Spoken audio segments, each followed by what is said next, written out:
बढ़ल पहिचानवा हो बढ़ल पहिचानवा, बढ़ल पहिचानवा हो बढ़ल पहिचानवा। आई गईले महिला दिवसवा हो, दिवसवा हो हमका मिलल अधिकारवा। आई गईले महिला दिवसवा हो हमका मिलल अधिकारवा। पहला अधिकार हमका पढ़े का मिलल हो, पहला अधिकार हमका पढ़े का मिलल हो। बनी गईली जज का पतनवा हो, का पतनवा हो हमार बढ़ल पहिचानवा।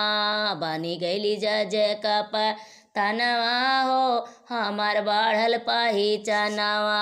बढ़ल पहिचानवा हो बढ़ल पहिचानवा। आई गईल महिला दिवसवा हो हमार बढ़ल पहिचानवा। दूसरा अधिकार हमें समाजवा में मिलल हो, दूसरा अधिकार समाजवा में मिलल हो। बेटी बेटा भैले एक समानवा हो, एक समानवा हो हमार बढ़ल पहिचानवा। बढ़ल पहिचानवा हो बढ़ल पहिचानवा। आई गईले महिला दिवसवा हो, दिवसवा हो हमका मिलल अधिकारवा। आई गईले महिला दिवसवा हो हमके मिलल अधिकारवा।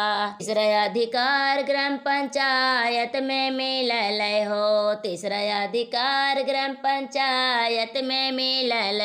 गाँवा के बनबे प्रधानवा हो, प्रधानवा हो हमका मिलल अधिकारवा।